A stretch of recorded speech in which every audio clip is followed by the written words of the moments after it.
Welcome back to another USD 239 school update show. I'm Superintendent Chris Veneri, and today on our show I have with me our junior senior high counselor, Ms. Val Beikmann, along with our one of our career cruising advocates, Mrs. Linda Smith.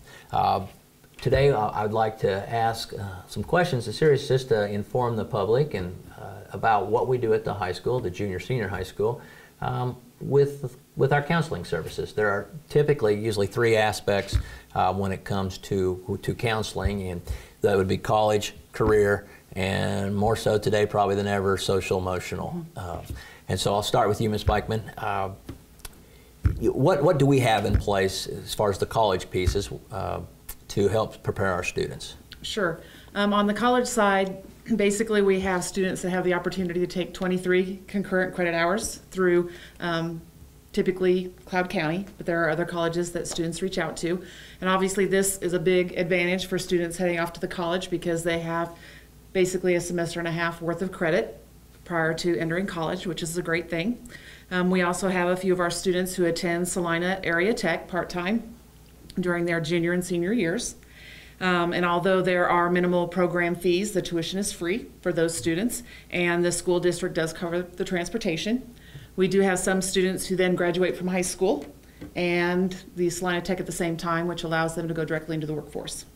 Wow. And then talking about that state initiative, we do have students that take our midterms here on campus and our CNA class for reduced cost. And that reduced rate is often less than $100.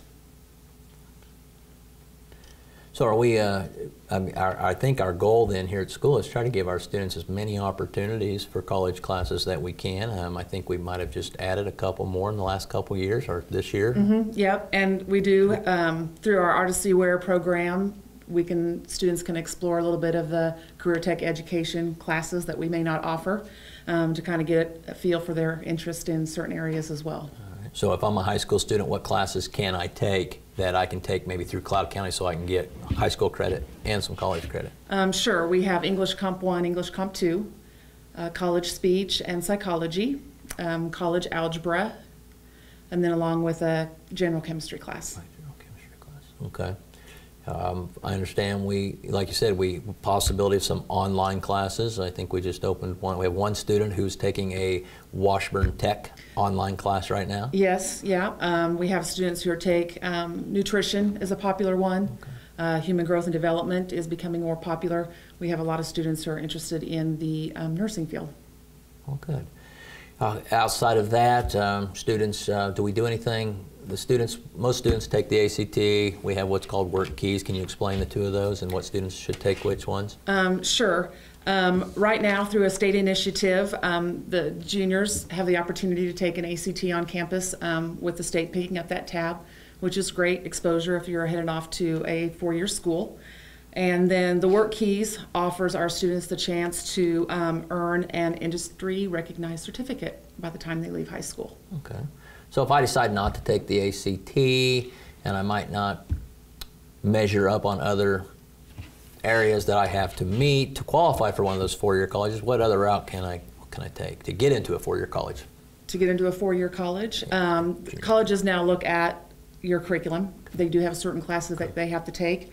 To get into a state school, for example, you have to have ACT of 21 or higher, be in the top 1/3 of your graduating class, and then complete that curriculum with a 2.0 GPA or higher.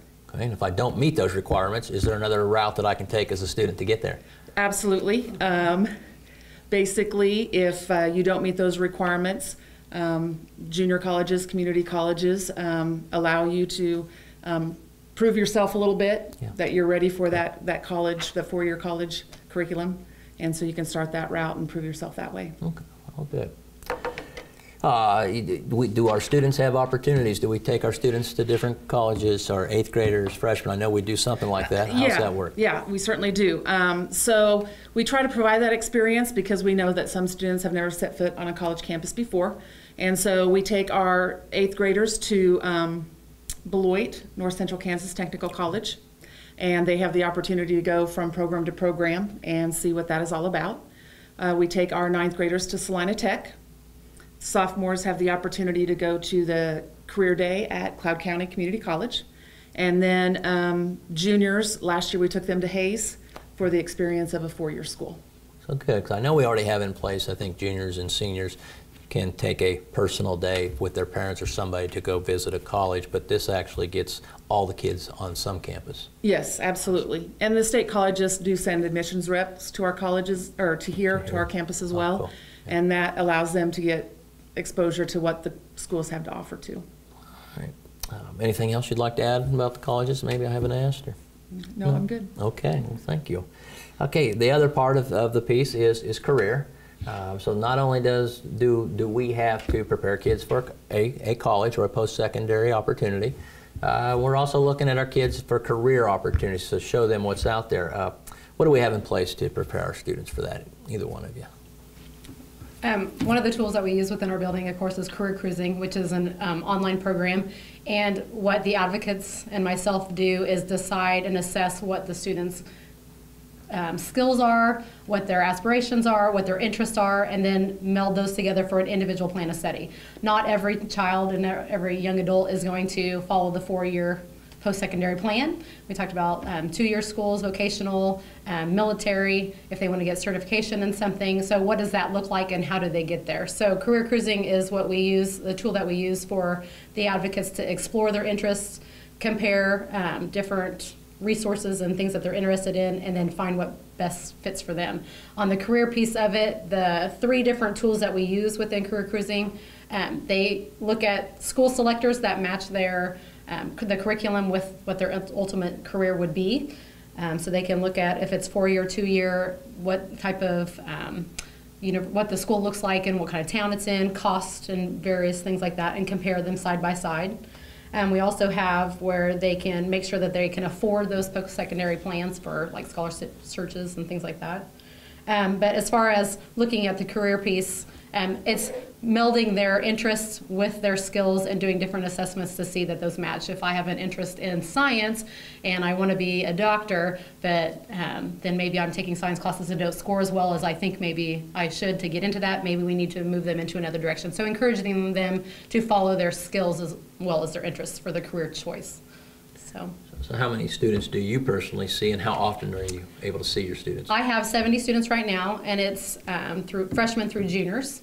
We are on a rotation basis where we see, like last week we had juniors, and we have them divided A through M for the alphabet, and we see those kids on Monday and Tuesday.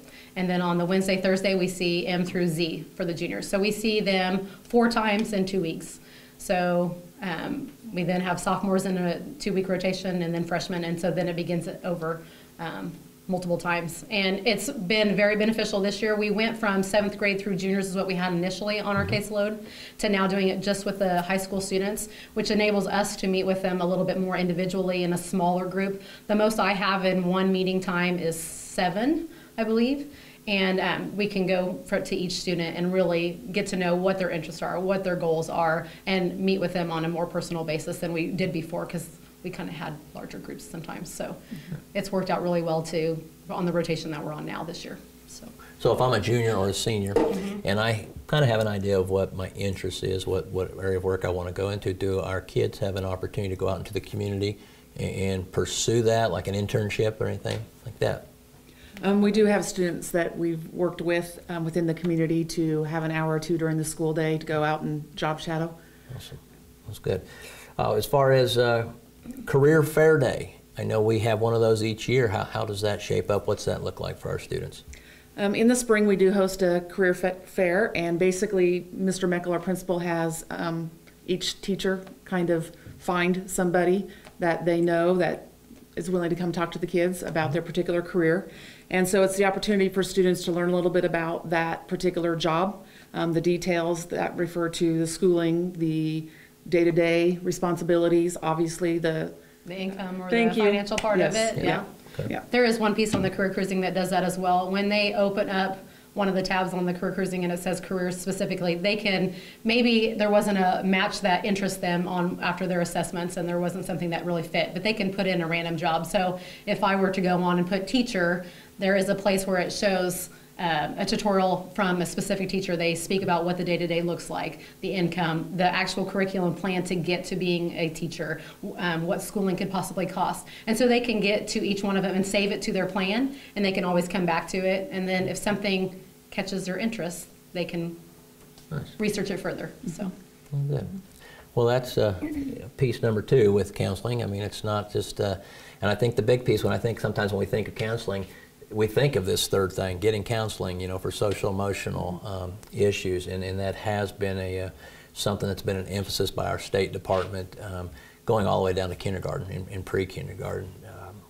A lot more things that are popping up in our communities. How in depth do you get the opportunity to go into counseling? What does our counseling look like? What programs do we have in place for social and emotional? Sure. We don't necessarily have a specific program in place, but with our advocates, Mrs. Smith, Mr. Shea, and Mr. Marsh, we're building those relationships and allowing them to be comfortable with the individual, and then obviously with the redesign at the junior high level as well, and those weekly mentoring meetings that they have. Again, that's just allowing the students to touch base with their mentor and hopefully develop that relationship so that more referrals are coming in and we can address some of those social emotional needs. And I think one thing that kind of fits in along with the social emotional is, you know, civic engagement. And I think that's one thing that we do a really great job here at our junior senior high, and specifically we have the opportunities that we have. Our students need the 40 hours of volunteer time in the community before they can walk across the stage to get their diploma, as well as we do an all-day civic engagement volunteer day that we do throughout the community. So, so as we wrap up today's show, it is important. We talked about a career fair day. So if you have anything that you think that your career and you'd like to be a part of that, contact Mr. Meckel here at the high school. And also remember, usually March or April, we do a volunteer day, and so if you have any needs there, you need your gutters cleaned out, you need your yard cleaned up, something hauled to the trash. That's another thing that the school does provide, usually March or April, I think. But Mr. Meckel will probably be putting some advertisements out, but in the spring. So a lot of things that we do here at the 712 building with our high school counselor and with our career advocates. That we try to put our students first and give them more opportunities. So anything to add to that? I'd say the one other thing possibly is that the recording of those hours is on the career cruising piece also, so they keep track of those hours, so that's one location. I know for me as a parent, instead of taking their papers or their transcripts and all of it, keeping in a box, career cruising is a great tool for everything to be in one spot to share in the future. And then going back to the relationships, it is a good thing to have that rapport with the students, to share with them what their goals are, having that plan in place and getting them there. And we talk about the soft skills, how to interview properly, the respect things that when you're with an employer, and social media things and being responsible, which put out there. So there's a lot of rapport between the advocates and the kids because we're in smaller groups. So it's just one more piece. And that's one of our goals as a school, is that at least every student can connect with one teacher, one adult in the building, so they have someone to go to communicate with. So that's good. Well, I thank you both for your time today, and I appreciate you taking your time out of your schedule and come visit with us about what we do over there at the junior senior high. So thank you. Thank you. And thank you again, and please join us next month.